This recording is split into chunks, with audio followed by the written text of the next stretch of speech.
Hey everyone, welcome to the Beginner's Guide. This is a game, the only thing I know about it is what was in the trailer.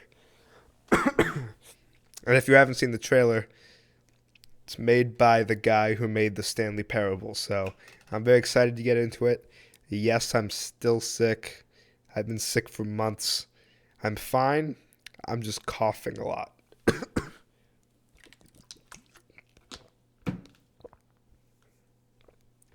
In other news, this looks like a cool game. So here we go.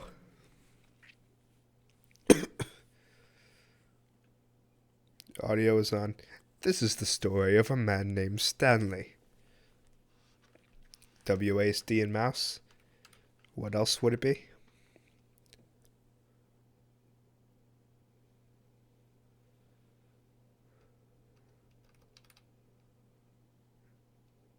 Whoa, what? Oh, my mouse was there for a Hi second. there. Thank you very much for playing the Beginner's Guide. You're welcome. My name is Davey Reedon.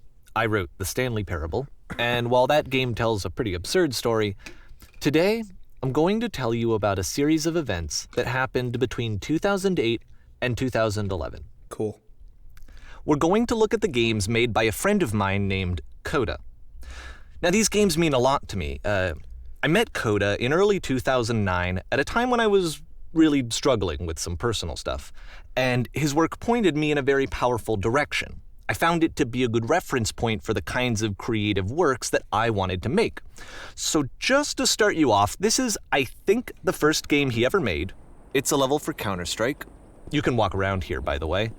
And mostly it's just Coda learning the basics of building a 3D environment.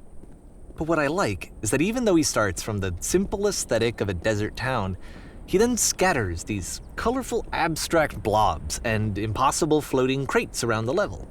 And of course, it destroys the illusion that this actually is a desert town, and instead this level becomes a kind of calling card from its creator.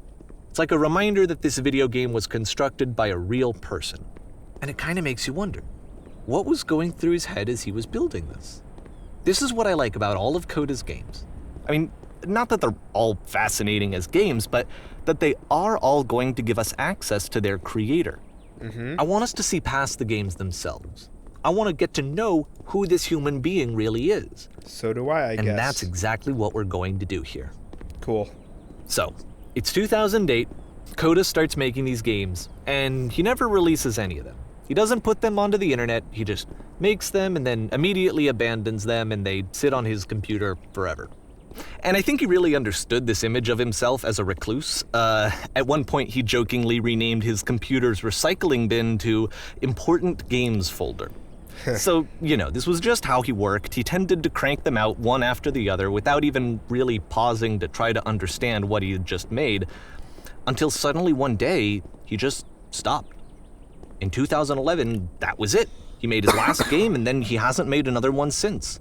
That's sad. And that's why I've taken this opportunity to gather all of his work together, is because I find his games powerful and interesting, and I'd like this collection to reach him, to maybe encourage him to start creating again.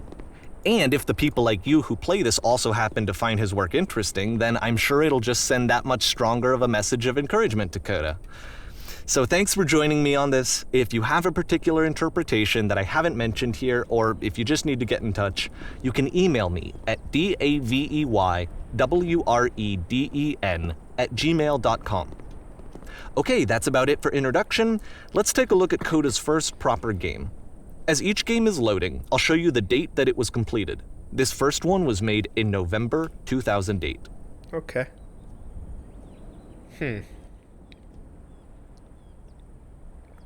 This is going to be interesting. Ooh, okay. Warning. Whisper machine active. Shift destruction imminent. Oh god, it's a first-person shooter. This game is called Escape from Whisper, and it's one of the more generic games you'll see from Coda.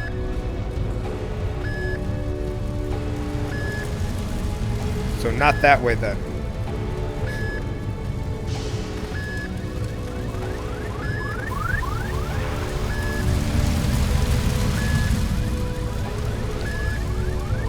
I'm out of ammo, I guess.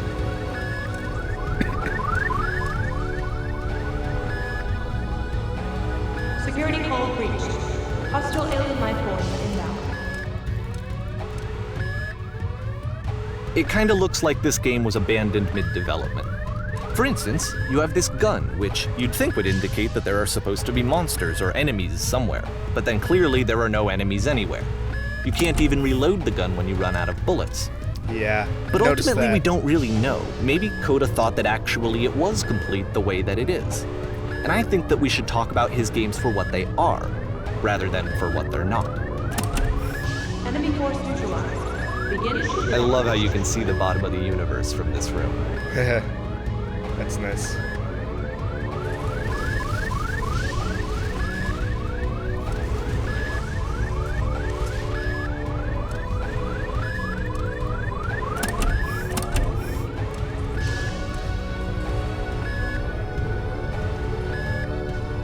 Apparently, this space station has a labyrinth on it. Sure, I don't know. There's really no reason for it that I've ever been able to discern, so in the interest of time, I'm just gonna skip you on past it. Okay. Okay, this is the part that's interesting. The game has this narrative about the whisper machine and how it has to be turned off, and then you get to the engine room. Hey, you there, in the engine room. You could save us all. That beam is powering the whisper machine. We could disrupt it by introducing a great enough heat signature. If your body could stop the beam. It's so much to ask, but for all of our lives, would you do it? Could you give yourself? Wow. That's interesting. I guess so.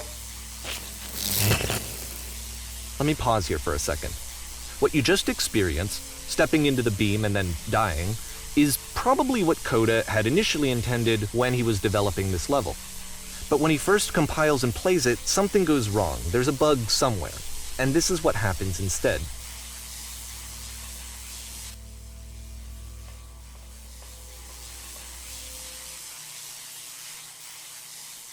Whoa.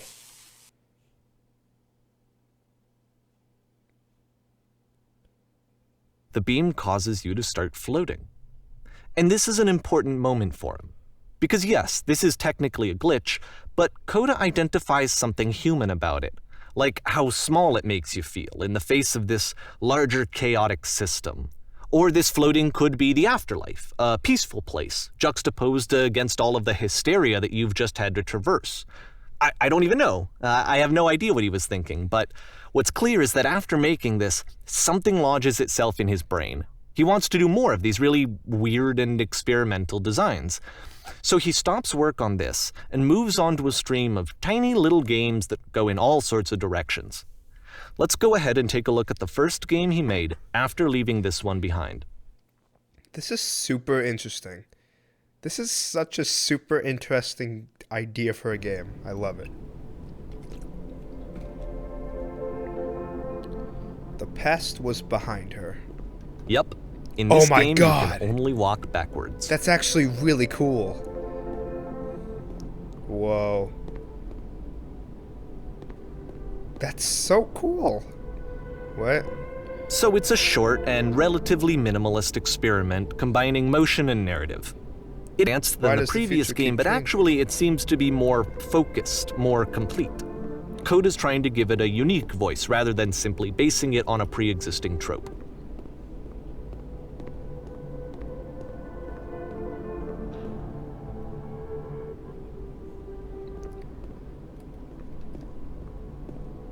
What did this say?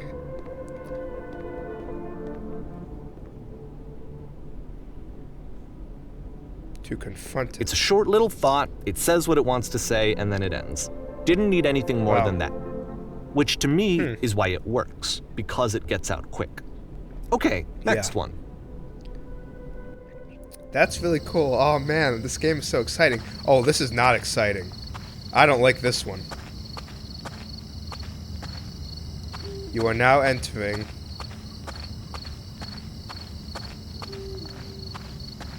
Oh, is there never going to be And another that's it. sign?